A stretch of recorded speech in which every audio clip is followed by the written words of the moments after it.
என்னோட வியூவர்ஸ்க்காக பிரம்மமுகூர்த்தா செஷன் என்னால் அட்டன் பண்ண முடியல. 4:30க்கு என்னால் எந்திரிக்க முடியல.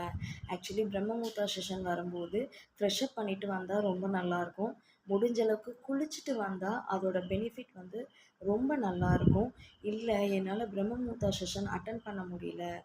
ஆனால் எனக்கு வந்து நிறைய ப்ரீத்திங் அண்டு இந்த லைட் எனர்ஜி, வாட்டர் எனர்ஜி இதெல்லாம் நான் லேர்ன் பண்ணணும் நினைக்கிறவங்க, பேபி ப்ரீத்திங் நேச்சுரல் ப்ரீத்திங்கை வந்து லேர்ன் பண்ணணும்னு நினைக்கிறவங்க கண்டிப்பாக அதுக்கும் கமெண்ட் செஷனில் தனியாக சொல்லுங்கள்.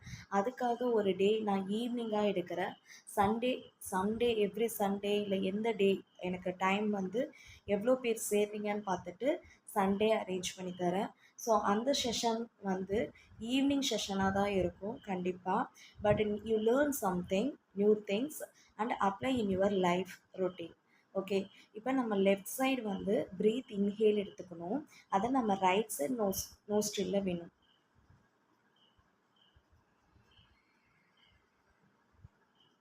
நீங்கள் இந்த இந்த ஃபிங்கரால் உங்கள் நோஸ் கிட்ட வச்சு பார்த்தீங்கன்னா அந்த ஹீட் வந்து நல்லா ரியலைஸ் பண்ணலாம். லெஃப்டில் தான் வந்து நம்ம ப்ரீத் எடுக்கணும்.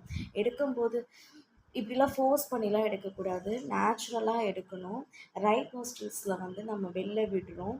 ஸோ அப்போ இந்த மாதிரி பண்ணும்போது என்ன ஆகுது அப்படின்னா நமக்கு இருக்கிற டென்ஷன்ஸ் வந்து குறையும்.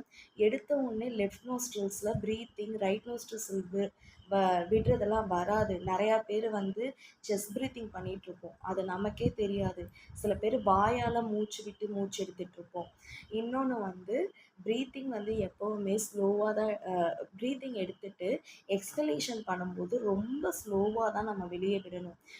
ஸோ இந்த comment session if you need to join, கண்டிப்பாக எனக்கு வேணும், இதை நான் லேர்ன் பண்ணணும் அப்படின்னு நினைக்கிறீங்கன்னா அதுக்கான கமெண்ட் செஷனில் நீங்கள் உங்களோட மெசேஜ் தெரிவிங்க. கண்டிப்பாக அதுக்காக நான் உங்களுக்கு ஒரு ஸ்பெஷல் டே வந்து make it arrange. Thank you so much.